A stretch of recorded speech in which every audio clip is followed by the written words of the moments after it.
they gave me an ultimatum, so I ended up having to get the vax. I started having issues within about 10 days. I spent the next 4 months hospitalized. I was a quadriplegic. What I was diagnosed with was CID. It's called CIDP. It is the most severe version of Guillain-Barré. I was told I could probably never ride a motorcycle again. They called up Bree and I said, "Hey, I'm doing this ride to Alaska." And I said, I think this could be a really good fundraiser. And I'd love to help, raise some money for the Care Fund. I think I'm going to call it Ride for React19. React19 is the only lifeline some people have. I almost wonder at times if I wasn't injured because I had a purpose to help the other injured, because we are ignored. If I can use my recovery, and I'm going to call it the gift that I was given to help other people, well, that's what I'm going to do. Welcome to the React19 podcast, where we bring awareness and support to the COVID-19 vaccine injured and discuss the science, research, and laws that affect all of us.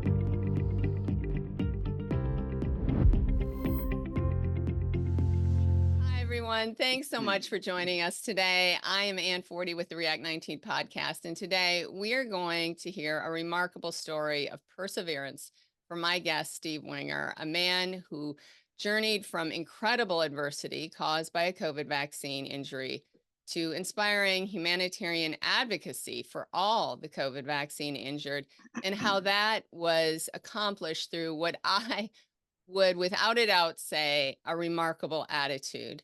Steve went from spending 4 months in the Mayo Clinic as a quadriplegic caused by his COVID vaccine to now embarking on a 6-week motorcycle ride from Phoenix to Alaska for his advocacy campaign called Ride for Relief, to bring awareness and raise money. Actually, it's Ride for React19. Oh, Ride for React19. I should know that. You're doing that for all the vaccine injured. So, Steve, just thanks so much for being here today and just willing to tell your story. And you are currently, I believe, in Fairbanks, Alaska. And that is correct. What I'd like to do is, I know there's a lot of people who may know your story, but there's also maybe a lot of people who don't know your story. So what I'd like to do is start at the beginning, the day you took your vaccine, your journey through injury, kind of while you're still injured, and we can talk about that and why you are now currently sitting in Fairbanks, Alaska. So I just give the mic to you, and just am looking very much forward for people hearing your story of perseverance. Excellent. Thank you, Ann. Well, my story started on May 18th of 2021. I was, at that time, I was working as a contractor on the Navajo reservation up north of Flagstaff. And the Navajos had a real hard time with COVID. They had it really bad up there. And I got a call one day and was asked if I was vaccinated. I said no. And they asked if I was going to get it. And I said, no, probably not, because I've never done vaccines before. So they gave me an ultimatum. So I ended up having to get the vax. I started having issues within about 10 days. Problems with fatigue, walking, stumbling, falling. And within 25 days, I was in the hospital. And like you said, I spent the next 4 months hospitalized. I was a quadriplegic. I was on the verge of going on a respirator because my respiratory system was shutting down. So I was on supplemental oxygen, just about to go on a ventilator. And the team I had at Mayo I had a fantastic neurological team at Mayo, which I think saved me. And they ended up putting me on a drug called rituximab. And rituximab is a chemotherapy drug. And what it does is, I should tell you the condition I had. What I was diagnosed with was it's called CIDP. It is the most severe version of Guillain-Barré. And it stands for chronic inflammatory demyelinating polyneuropathy. And in a nutshell, your immune system sees your nervous system as the enemy, and your immune system is attacking the nervous system. So they eat the myelin coating off the nerves. And that's what causes the paralysis. Well, what the rituximab does is the rituximab goes out and it kills off the B cells in your body. The B cells are what produce the antibodies. So basically, rituximab kills my immune system, and then I have to take an infusion drug called immune globulin. So I've been getting immune globulin for 2.5 years now. And I do that twice a week. Take a couple hours a week, couple hours each time. And so that's what keeps me, that's what augments the rituximab. So Once I find, oh, I'm sorry, go ahead. oh, once I finally got out of the hospital, I got out in like mid-October, and I was obviously wheelchair bound. It took me about 3-4 months well, no, about 4 or 5 months after I got out of the hospital before I could even think about walking. And I was going to outpatient rehab, and the outpatient rehab was an hour a day, twice a week. And I said to the physical therapist, I said, and I went a total of 3 times. I went 3 times to outpatient rehab. And I told the guy, I said, at the rate we're going, I'm never going to get out of this wheelchair. So I basically took it upon myself and to do my own rehab. I'd been in and out of the rehabs enough times while I was during that 4 months in the hospital that I knew what I had to do. I just had to get out and do it. Now I have So a I got myself, question. If okay. you don't mind, going back to the hospital, was there a recognition that this was from the vaccine? I mean, were doctors like, oh yeah, this is from the vaccine, or how did that whole conversation go? The doctors would, if we were talking like this, the doctors would say, yeah, you're definitely, what happened to you is definitely, no doubt, is vaccine related. No doubt, no questions about it. It's a vaccine related. And I remember I had a I had a newspaper that wanted to write, I forget which one it was. I had a newspaper that wanted to do an article. And of course, this was back in the time when still back in the stage where to be injured by the COVID vaccines was out of the question. And this paper said, well, we want proof. We want something documenting that what happened to you truly is because of the vax. Can we get we want something from your doctor. And I said, well, let me ask him. Let me see what he says. And I asked my neurologist, I said, I said, I got this paper. They want to do an article, yada, yada, yada. And they would like something from you stating that what happened to me is because of the vaccine. And he looked at me, he goes, I'd love to do that. He goes, but I worked too hard for my career. That's so And he said that would be, his very words were, that would be career suicide for me. And so needless to say, that paper did not write the article. And then unfortunately, that was the case. That has been the case with tens of thousands of people. Oh yeah. And Doctors, it did finally get into my medical record in March of 22. I had one of my and you were injured in October of 21? 21. Okay. No, May of 21. May of 21. And I was at a follow-up neurology appointment, and when I got home, I always went back and I would read the notes that that the doctors would put into my record. And I'm reading, and lo and behold, there it is, injury caused by COVID vaccine. And I'm like, whoa, holy cow. So quick downloaded that page, yeah. downloaded those notes, printed them, put them in, my wife has a file of all our stuff, printed them, put them in the file so that I had a printed copy in case my laptop crashed, right, in case someone saw them in the actual official record and deleted it. So I had it in 3 places. And luckily they never have. And it's in my record several times that it was caused by the COVID vax. So it is documented, and okay. and Mayo does acknowledge it. Okay, so I just wanted to see, have people know what you went through there. So I'm sorry, then where we were going, I cut you off early on because I had that question. Oh, you were saying you were with the physical therapy, and with you're the physical therapy. Yeah. So I finally, like I said, I did it 3 times with the physical therapist through the clinic, and I'm just like, this is not going to work. This is just this is just not the speed that I work at. And so I got myself a membership at one of the local gyms, and my wife would take me to the gym, or my dad. My dad was down, and my daughter actually moved down to Arizona when this all happened, so she was there to help me too.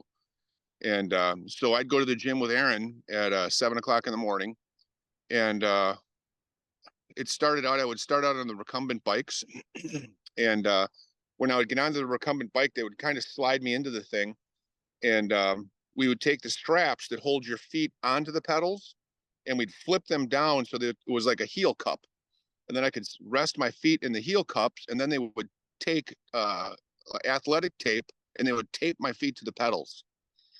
And between what little strength I had in my legs and what I had in my arms, I was able to, between a combination of pushing with my arms and pushing with my legs, I was able to make the bike go. And I would sit on that bike for 45 minutes, an hour, and I had a notebook. And every day I would log my workouts. And I've still got, I keep the notebook. It's when I get depressed, I go back and look at my notebook. And so I have every workout I did. So I would look at my notebook, and today is Monday, and maybe I did 45 minutes, and I went 1.3 miles, and it was on a resistance level of 1. And and then the next time I do it, I maybe went a little bit further or a little bit further, and then of course you have the bad days. Okay, well today I had it on a resistance of 0, and I only went 3/4 of a mile in an hour. And then you're kind of you'd get down and you kind of down in the dumps, and you'd look back and go, well, you know what? I did way better than this last week. Today's probably just an off day. And I did that 5 days a week for 5 to 6 hours a day. Wow. And I did that for 2 years. I Oh would my every gosh. single day. And it took me, I think was able to get out of my wheelchair and take my first steps. I actually took my first steps at the gym. I had finished working out. I'll never forget it. Finished working out. I was absolutely wiped out, just wiped. And I'm wheeling myself back to the locker room, and there's just like half on. I thought, I wonder if I could stand up. And I kind of pulled up to this wall, locked the wheels in, grabbed the wall, and I pulled myself up, and I stood there. And I said to Erin, Erin, check this out, check this out. And she shot some video of it, and that was a big moment. That was a big moment. And from there, it just kept going. And it finally, oh, go ahead. I finally, I actually used my cane, because I progressed from the wheelchair, and I probably stopped using the wheelchair in, God, I don't know, July or August of 22, maybe September. And I was using the walker, and I would still use the wheelchair if we were going out. If we were going to, we were going to Costco or something, we were going shopping, we were going to be out for a while, I'd use the wheelchair. If we were going where it was a lot of walking, I'd use my chair. I used my cane for the last time in November of 23. So that was just this past November. And that was when we were in Washington. When I was with Brianne and Joel in Washington, D.C., talking to Congress and senators. And that was the last time I used my cane. And I haven't used it since. So I just, I have to ask, and I'm going to post in the show notes everything we're going to talk about today. Any links or anything I'll have in the show notes so people can click on. But your first interview with Jared Sinclair, in that interview, what came so clear was this kind of relentless determination that you had, and this attitude that was just like, I don't know. I mean, so many people could have just gotten in a corner and stayed there, and somehow you're just like, well, okay, how did you do that? I mean, given that you're like basically you've become paralyzed and you're sitting in a bed, and the nurses seem to be just cheered up by you, or just and I just marveled at, like, how did he maintain that? Be honest, I I don't know really how I did it either. I always had an exceptionally positive attitude to it, even though I was in one of the worst and the hardest battles of my life. And at times I was actually battling for my life. Like you said, I had a very positive attitude. I had a good support system. I had a lot of friends. I kept in mind that, and I still tell people this, when I talk with a lot of COVID vaccine injured people, and I always tell them, yeah, you're in a bad spot. You are in a bad spot. And there's no, there's no way to put it other than yeah, you've been dealt a bad hand here. But there's always somebody there's always somebody that's worse off. So I've got this CIDP and I'm paralyzed from the neck down. And yeah, this is horrible, but you know what? I could have terminal cancer. And It kind of so both there's seem equally bad, but I understand. that was I kind of my understand the principle. I yeah, it was understand. kind of my thought is that there's always somebody in a worse position. My friends would bring me. I'm a big Sasquatch fan. Okay, and explain Crazy, what I a know. explain what that is for people who don't know what that means. Bigfoot. Okay, Okay. Bigfoot. Yes, I'm I'm that guy. Yes, I think there could be a Bigfoot. And actually after driving through British Columbia, the Yukon, and the Northwest Territories, I think there seriously could be because there's thousands of miles of just wilderness out there. But anyway, my friends would send me Bigfoot stuff. So I've got Sasquatch shirts. I get Sasquatch underwear, socks, little squeaky dolls, this, that, and the other thing. And one of my friends, she's one of my Arizona friends, brought me a 50 pack of Sasquatch stickers. And she brought me some Sasquatch socks. And I'm looking at these stickers and I'm like, what in the world am I going to do with 50 Sasquatch stickers? So I'm sitting there looking at them like, okay, well, and I'm kind of, I'm like, okay, well, these are kind of cool. And one of the nurses comes in and I had them sitting on my little table and she looks at me and she goes, well, those are kind of cute. And I'm like, you want one? Take one. I said, go ahead, dig through and take one. She's like, oh, okay, all right. So she goes through and she takes them and they put them on their water bottles. And a couple minutes later, another nurse comes in. She's like, well, so and so just got a Sasquatch sticker. Can I get one? Yeah, have at it. Well, one thing led to another, and I would and all of a sudden I had people coming from all over the hospital, doctors, nurses from all over the hospital.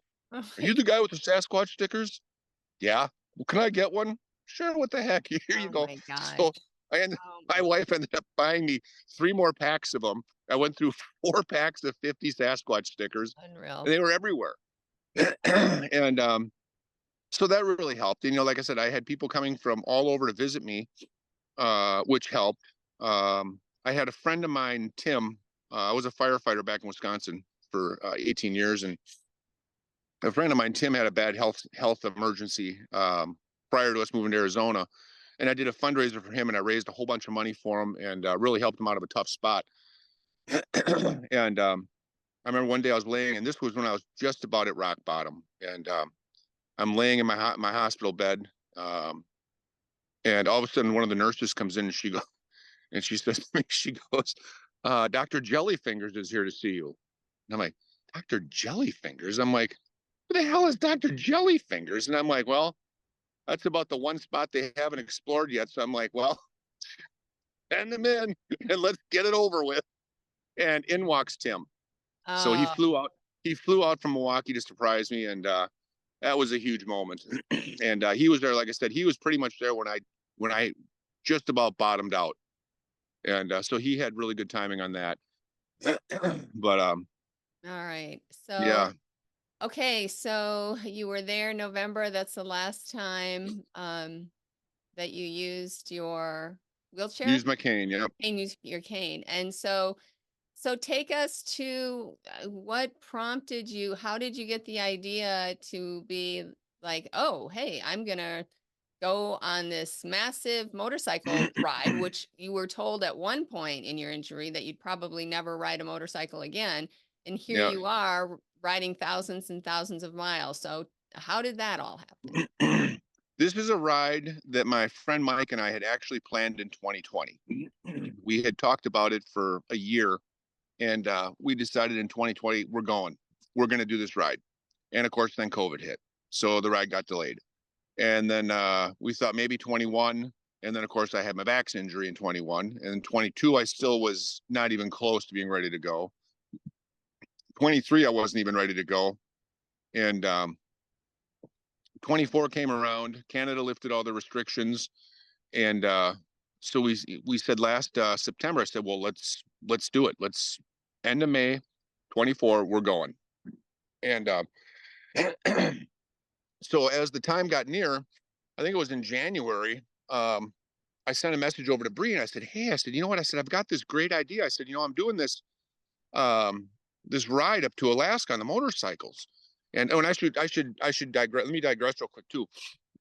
When I had gone into the hospital, of course, like I said, we had planned this ride, and I was talking with the doctors in my physical therapy team, and I was telling them, yeah, we're going to do this ride to Alaska on the motorcycles, blah blah blah. As soon as I'm better, and that was really what drove my recovery too, was just to get back on my motorcycle. I lived to ride my motorcycles, and that was really what was the goal. And I guess if I had to tell other vax injured on how to work, have a goal, have an end game. And for me, my end game was to swing my leg back over my motorcycle and go cruising down the road. And that is what really drove me to put in all those grueling hours at the gym. But anyway, so we had planned the ride in 2020, and I called up Bree and I said, hey, I'm doing this ride to Alaska. And I said, I think this could be a really good fundraiser. I think I could turn this into a fundraiser. And I'd love to help, raise some money for the care fund. And I'd done a couple of little ones, like, Facebook has that, hey, it's my birthday, I want to raise $500 for, and I'd done those, and I'd raised like maybe $1,000 on that over 2 years. And I said, I think this could be a big one. I said, this could really, this has all the makings of being a great thing. Okay, I was told I could probably never ride a motorcycle again. They kept telling me, the doctors kept saying, well, they can modify and they can adapt these motorcycles now to disabilities. I'm like, no, we're not doing that. That's not how I'm riding my motorcycle. I'm not riding my motorcycle in a disabled state. And so I brought it up. We kind of talked about it a little bit. Then it just kind of sat there and laid on the wayside for a while. And as I was getting ready to go, Bree and I started talking again about a month out, and I said, I think I'm going to call it Ride for React19. And I'm going to see if we can't raise some money. So it's time to go now, and it's May 27th, and I'm getting ready to go. And I start talking to people, and I'm talking this thing up. And I'm going to meet, Bree had said, well, come on over. And, Bree lives right on my way. So I stopped at her house on the way up and stayed overnight. And I was getting ready to leave, and her daughter, Hannah, I think Hannah's 7 or 8. And as I'm loaded up the next morning, I'm ready to go, Hannah hands me this yarn bird, this little yarn bird. So he has become, and of course, then we had to name him. And what do you think I named him? Take a wild guess. Squatch. Yeah. So, Okay. I knew it had to be something to do. So Squatch is my ride mascot. Okay. And we got into Dawson Creek, and it was cold. So Squatch was cold. So I got him a sleeping bag. Oh my gosh. So, and what I've been doing with Squatch is we're collecting pins, and everybody I stop and I talk to about my ride and what the purpose of my ride is, and people have just handed me money on the ride. Everybody gets their picture taken with Squatch. So anybody that interacts with me on this ride has had their photo taken with Squatch, and their photo gets posted up on my Ride for React19 page. Wow. So he started out as a good luck charm, and he's turned into a mascot. And everywhere I go, so if I stop, like when I get to the Welcome to Alaska sign, he flies. I have to control him because he does tend to fly around a lot. So I have to really watch him. So that's so great. So I get photos of him all over the place. And so he's added a lot of fun to the ride. And as this ride went along, I started going on some of the different motorcycle groups I'm in and saying, hey, I'm doing this ride for charity. And a lot of these groups, they don't allow a charity to come in like this. I'm on this motorcycle map. If you're promoting a charity, boom, they ban you, they block you, and they knock you out. Well, I was in this motorcycle map group, and I had posted my Ride for React19 in, and they blocked it. And I sent the guy an email, and I said, hey, this is what my ride's about. And they actually changed the rules of their group and allowed my ride it allowed me to cross post into their group my ride. Oh, wow, that's awesome. the moderator didn't say, but I think he knew of someone who had a similar back injury, and I think that's why he did it. Oh, okay, yeah. So I was able to pick up some followers from there, Wow. and I got to talk with, and I was promoting this stuff, and I got to talk with Bria, like, well, how are we doing on donations? And I'm thinking, and I had a goal. I thought, originally I'm thinking, oh God, if I could raise 25 grand, that'd be awesome. But I mean, let's be realistic. Let's be realistic. If I can raise $5,000 or $10,000, that would be just off the chain. That would be phenomenal. Yes. And I'm talking to Bria, and she said, well, you're at $4,000. What? I'm like, I've only been on the road like 4 days. How's that even possible? And then you're at 6,000. Oh, now you're at 8,000. Oh, we just got a $10,000 check in the mail. I'm like, what? And and Wow, that's amazing. what strikes me, that never ceases to amaze me is that I inspired someone with my actions. That my actions inspired someone to sit down, write a $10,000 check, and drop it in the mail and send it off to React19. And it's it's humbling, as I'm just out here doing what I do, and I'm just out here having fun, and I post this crazy stupid stuff that I do, and someone Wow. was inspired enough to write a $10,000 check, and we had another donation for the donation prior to that. Someone donated $2,000. It's just like, holy Wow. cow.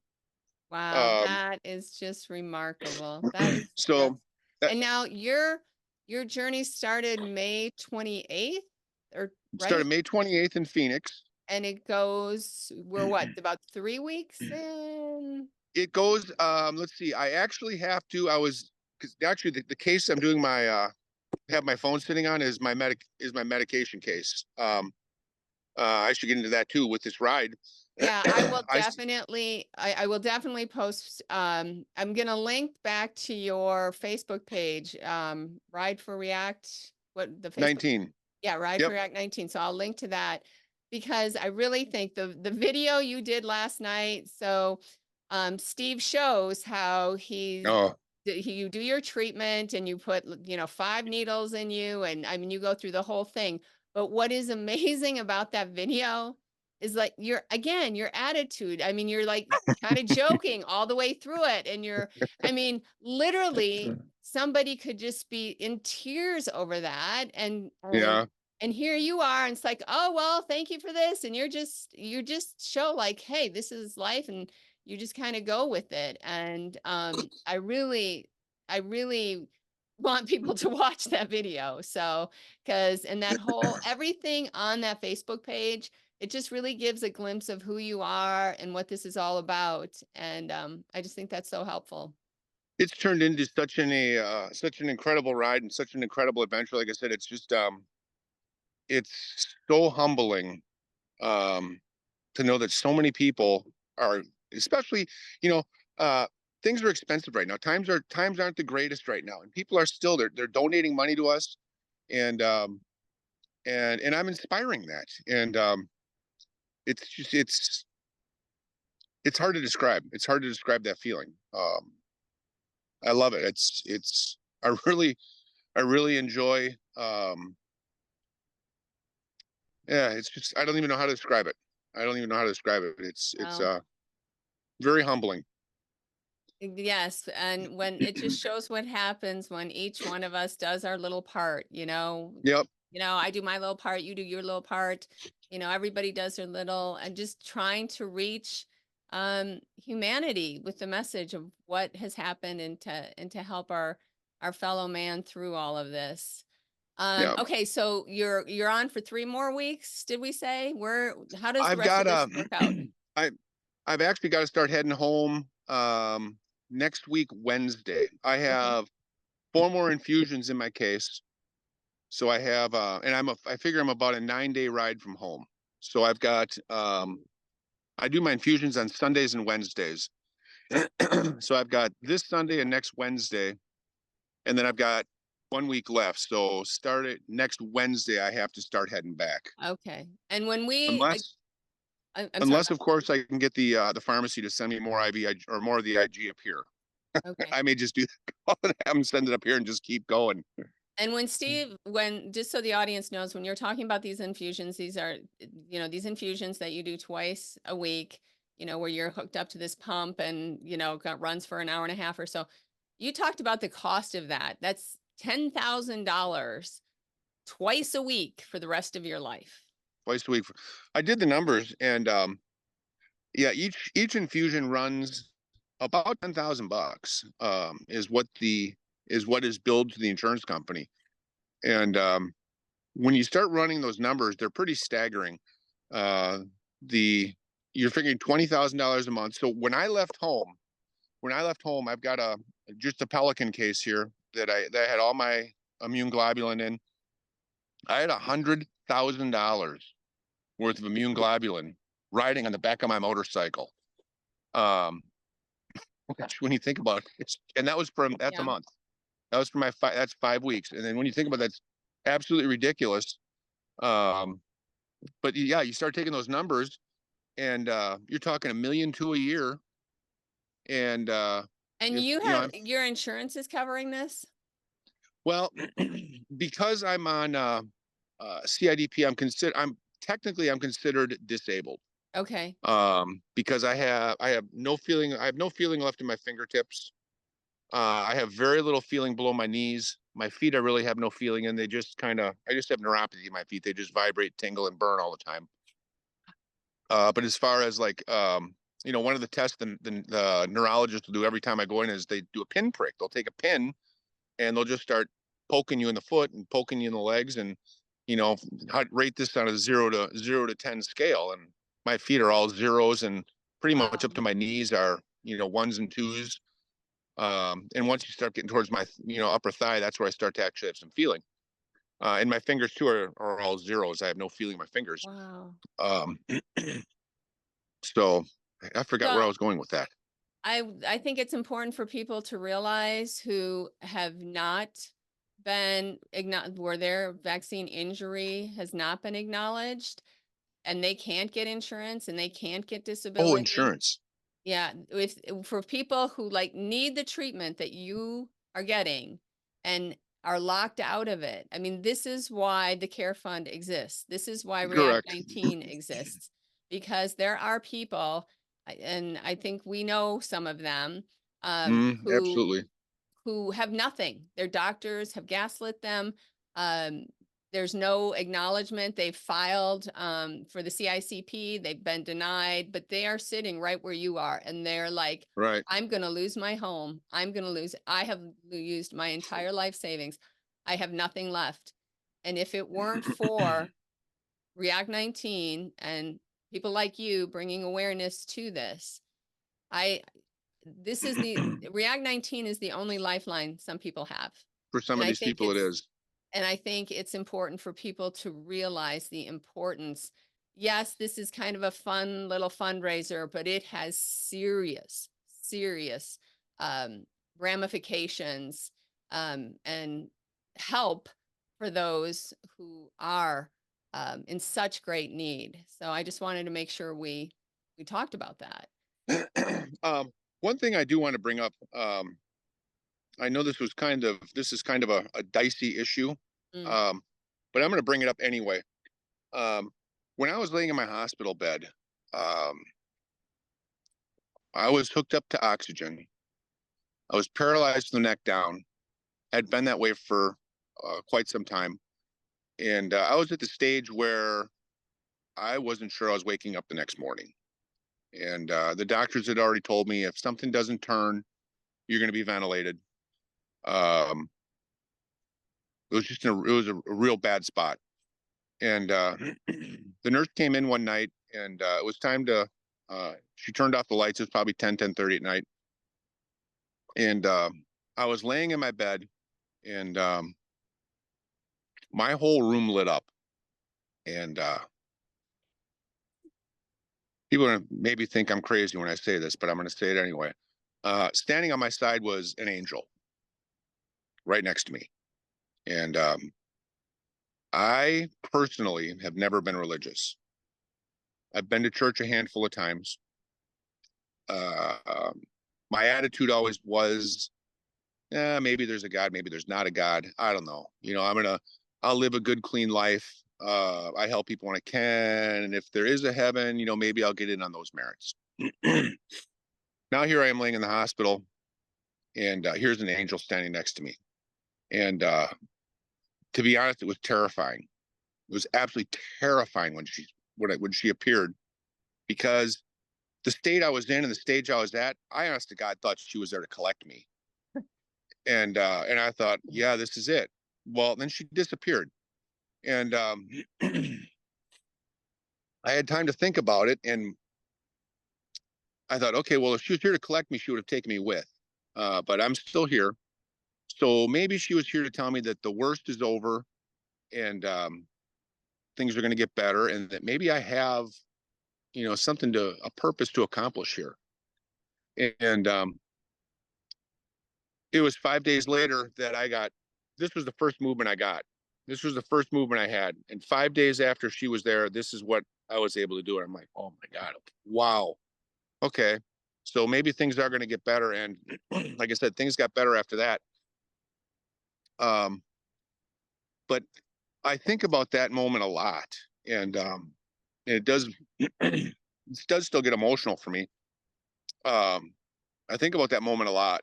And I think that is a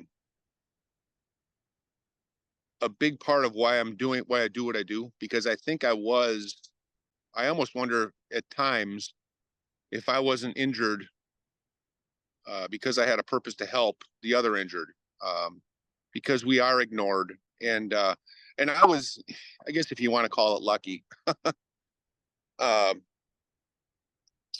in some ways I was lucky, because with my vax injury, it was quick to get diagnosed. Granted, it went a long time before we had something that was helping or that turned it around. But I just look, there's like I said earlier, there's a lot of people that are far worse off than I am. And we know them. I've been blessed. I'm able to walk again. I'm able to do just about, I can't do everything I could do before. But I can do the vast majority of it. And I tell people, if I am as good as I'm going to get right now, if my recovery is at the 100% point right now, I can live with that. I'm probably 80% of what I was pre-injury, but I can live with that. I can ride my motorcycles. I can walk. I can hang out with my wife. I can do things with my wife. And there are people out there that are far worse off than I am. And if I can use my recovery, and I'm going to call it the gift that I was given to help other people, well, that's what I'm going to do. And I think that's why I was left, and I think that's why she didn't collect me, because I had a mission, and I'm working on that mission right now. This is part of my mission right now. Well, I thank you for sharing that, because no matter where somebody is on their faith journey or whatever that looks like, the fact that we are here for a purpose, and that whatever we can do to help our fellow man, I mean, that's, Yep. we take what we have and we steward it out. And you have done that with such a great attitude. And people just please go over to that Facebook page and watch Steve's videos, because you will be encouraged and you'll be entertained. And entertained. So we talked about kind of the joys, what you've really enjoyed, meeting people, and just, all of that. What have been the biggest hurdles? I mean, I guess there's some video of that over on the Facebook page too. You can talk about your little accident there. Oh, yes, there is. Yeah, that was 3 days ago. I did the ride up to it all kind of blends together, and I was told I did a ride from when we were in Canada, or the Yukon. We rode to a little town called Tuktoyaktuk, And Tuktoyaktuk is, if you search it up, it's Tuktoyaktuk. It is at the very top of the Northwest Territories on the Arctic Ocean. It is the farthest road north in Canada that you can go by Oh, road. wow. Wow. Well, to say that road was a treacherous death trap would be giving it positive reviews. And I rode that road, but I had a very lightweight bike. I left a lot of my supplies behind in Dawson City Oh, and rode it. Well, when I got back from Tuck to Dawson and I loaded all my stuff back on the bike, I probably put another 40 pounds on. And I got on top of the world highway. And that's another, everything, all the roads up here are all gravel. And they're hard packed gravel and hard packed sand, and they put gravel on it. And the gravel's like ball bearing. It's like driving on ball bearings. It's wow. insanity. Well, as I was coming down top of the world highway, I had that extra 30, 40 pounds in the back of my motorcycle. And I came into a turn just a little, just a tad hot, just a touch, just a touch hot. And I knew as I came in, I'm like, oh God, way too fast, way too fast, way too fast. And all the gravel pushes to the edges, of course, and it kind of like forms a windrow. And my front tire caught that windrow. And the last thing I remember was saying, oh shit. And the next thing I knew, I was laying in the bushes. And I kind of looked Mm. around, didn't see my motorcycle, looked behind me, and there it was wedged between a couple of trees. And I'm like, oh my God. And I was at the bottom of about a 12-foot embankment. I was at the bottom of this embankment. Well, I crawled out, and a couple people drove by, and two people, they're actually from Ireland, John and Evelyn.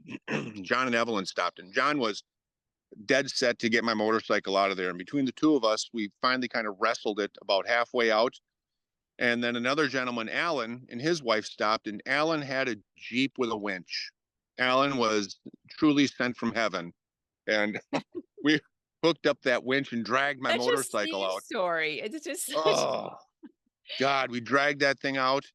And evidently sometime during the crash, I don't remember doing it, but I hit my knee on something, and I've got a Wow. bruise on my knee that is purple and goes from, it wraps halfway around my leg, my Yeah. whole, You can see it and on it's, Facebook.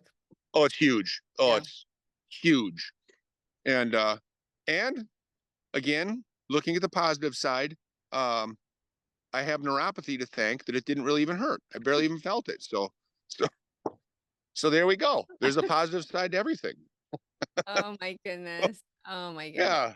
It's just so good. So good.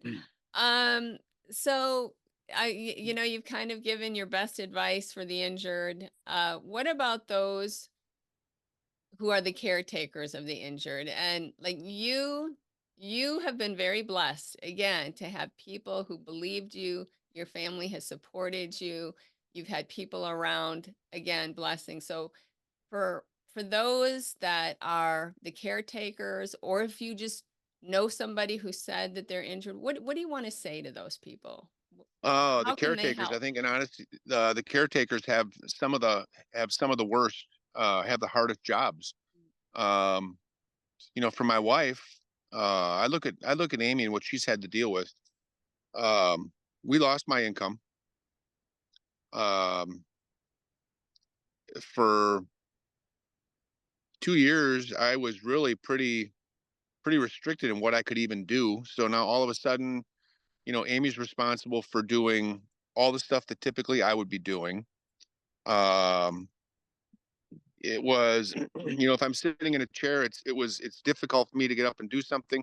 Amy would have to get up and do it. So I mean, the demands on your significant other or your caretaker basically double. Now they're doing not only what their stuff is, but now they have to do the stuff that I was normally going to do, would be responsible for doing. And it was very hard on Amy, and I give Amy an immense amount of credit. She um, never once questioned anything. She was Oh, always wow. there. It was when we've been married now for 37 years, and when we took our vows for better or for worse, sickness and health, I'll tell you what, she lived up to every aspect of that. And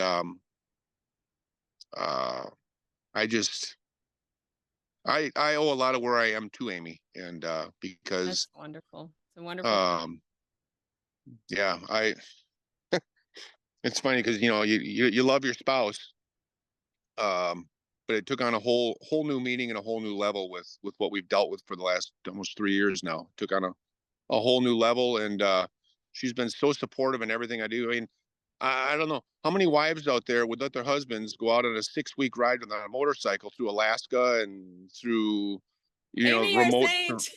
yeah, remote terrain. And God, and then she had to see, I had one of the scariest things I had to do was call her and tell her I crashed. And it's just like, Oh oh my my God. gosh. And all I could think is, oh, that's it. I'm done. She's going to make me come home. I'm done. And so, and, and if you go out and she does have some comments out there. She does have some comments out there about me, about it. But, yeah, like I said, it's Amy has been incredible. Absolutely, absolutely incredible. And the caretakers, yeah, I mean, it's just patience. Um, what you're dealing with is hard, is very difficult. What the caretakers deal with is very difficult, but um, it's even more difficult for the person who is injured to have to watch their caretaker do what they were supposed to be Yeah. doing. It's even more difficult. It's harder for me to sit in that chair and say, "Oh God, Amy, I could you get me a water or could you get me a sandwich or something?" It's she's doing her thing, and now she has to drop what she's doing, get up and do that, and it's hard. It's as hard as it is on the caretaker to do it. It's even harder on the injured person to have to ask all the time and be needy. Nobody wants to be needy. Nobody wants to be needy. It's not fun being needy. It is not fun. So So I guess I would like to ask you if knowing that there are people, first of all, let's talk to the people who are really, really injured. You know, what advice do you have for them to hold out for hope? Okay, so like I said, that person who hasn't quite been as blessed as you, and again, not that you don't face some serious health issues, but what hope, what words of hope and encouragement can you give to the vaccine injured person who might be listening to this podcast, who might be watching it and being like, Steve, great, you've got family, you've got this. Where do I go? How do I move forward, Steve? I feel hopeless. What can you um, tell me to hang on to hope? I the first thing I always tell people is positive attitude is number one. Um, if you're if you're down and you're depressed, um, it doesn't help your situation. It doesn't help. Not to say that you're not going to have those days, because Right. you will have those days. And I still have those days. I had well, it's a video. It's one of my videos. If you watch, it would have been maybe a week ago. I was in Inuvik. I was up in Inuvik, and I had a hotel room, and everything just came crashing. Everything came crashing down on me, and it was Amy that talked me back in line. But that was those days happen. It's gonna happen. The key thing is, um, as long as as long as you have more good days than bad days, you're on the right track. Um, and you'll have really good days, some good days, and you'll have those. Like I said, I had my meltdown. It was it wasn't cool, and it is on video. It's all on video, and it's on the Ride for React 19 page. I Um, think it's important to be honest yeah. Um, the and not biggest to thing stay I think is there. just positive attitude, and uh, for me, it was always during my recovery. Uh, in my situation is different than a lot of people. Then my injury is vastly different than someone else's. Like I had a gal, or Meg. She's a good friend of mine, Meg, and Meg also had the same vaccine as I did, and her issues were totally different. And she basically was on flat on her back for almost 8 months, flat on her back. Anytime she'd get up, she'd get so dizzy she could barely walk, and you can imagine that. And she went from a vibrant life. She had a condo on the ocean in California. She had a thriving makeup business. She worked with Hollywood stars, celebrities, and all of a sudden here she is. She can't do anything. And I met her through through React19, and I would go down and visit Meg. She was staying at her mom's house down in Sun Valley in Arizona, and I go down and visit her a couple times, and I helped her get back, and same thing, helped her with the depression. I talked her off the ledge twice. Wow. I think maybe that's just reach out. Maybe that's the message. Is reach out and talk to people, and get into community. Yeah, exactly. And if anybody's, I'm always available. I have no problem talking to anybody about issues you've got going, helping you get through bad times. If anybody ever wants to talk to me, just go through Bree or message me through through the Ride for React19 page. Right. Send me a message. Tell me what you got going on, and we can talk through. If you're comfortable talking through Messenger, we can talk through Messenger.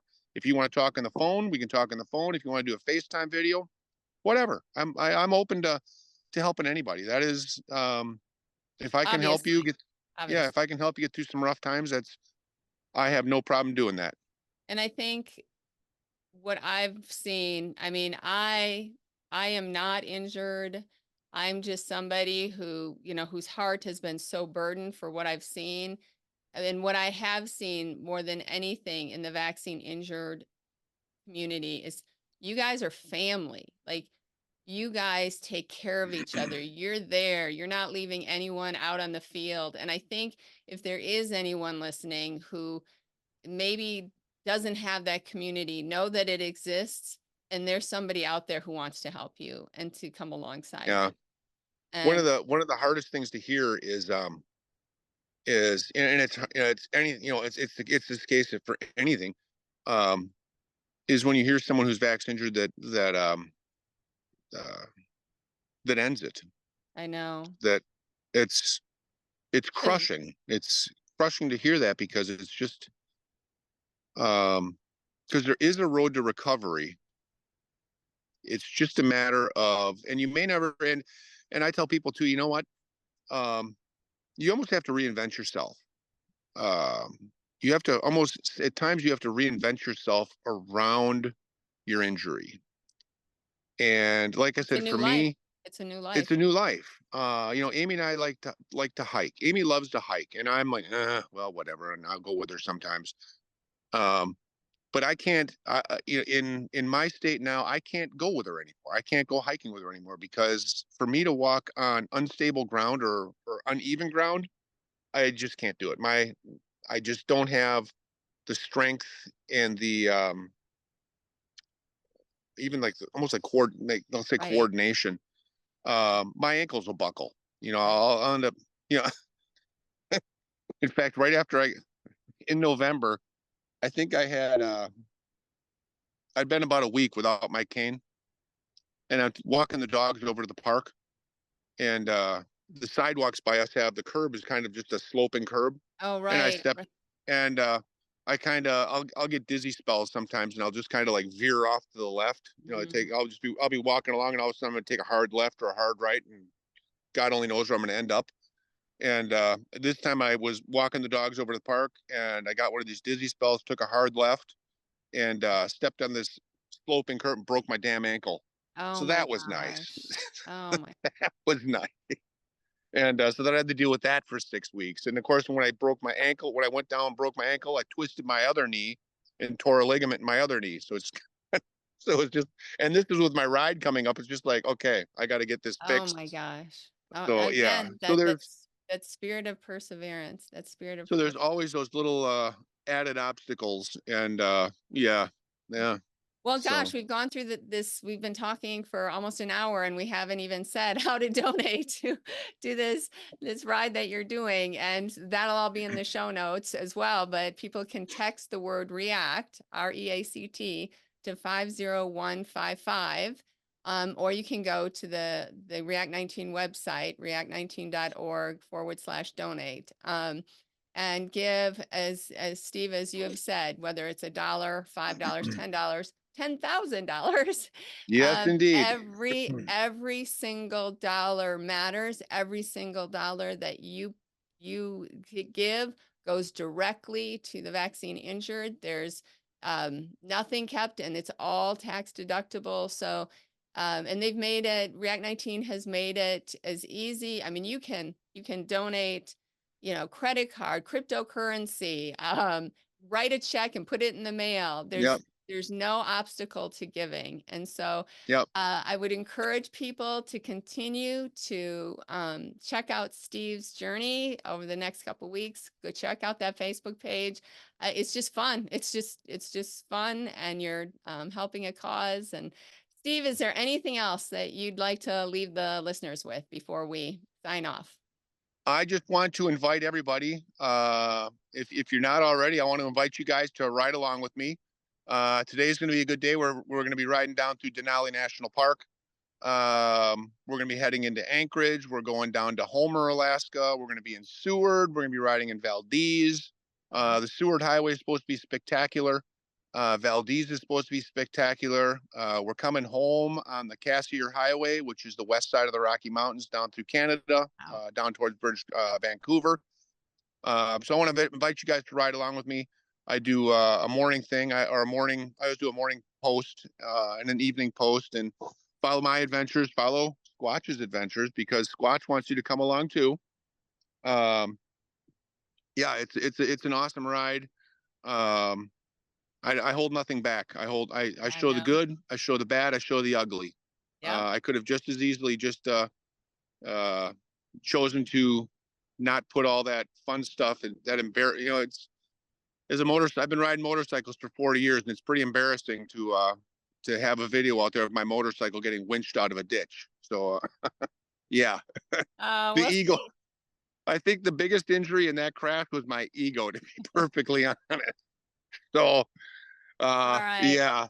Steve, thanks so much for taking the time out to get this message out. And yeah, everybody go right now, go donate, and then go check out the Facebook page, and all the links will Ride for React19. Ride for React19. Yep. That's right.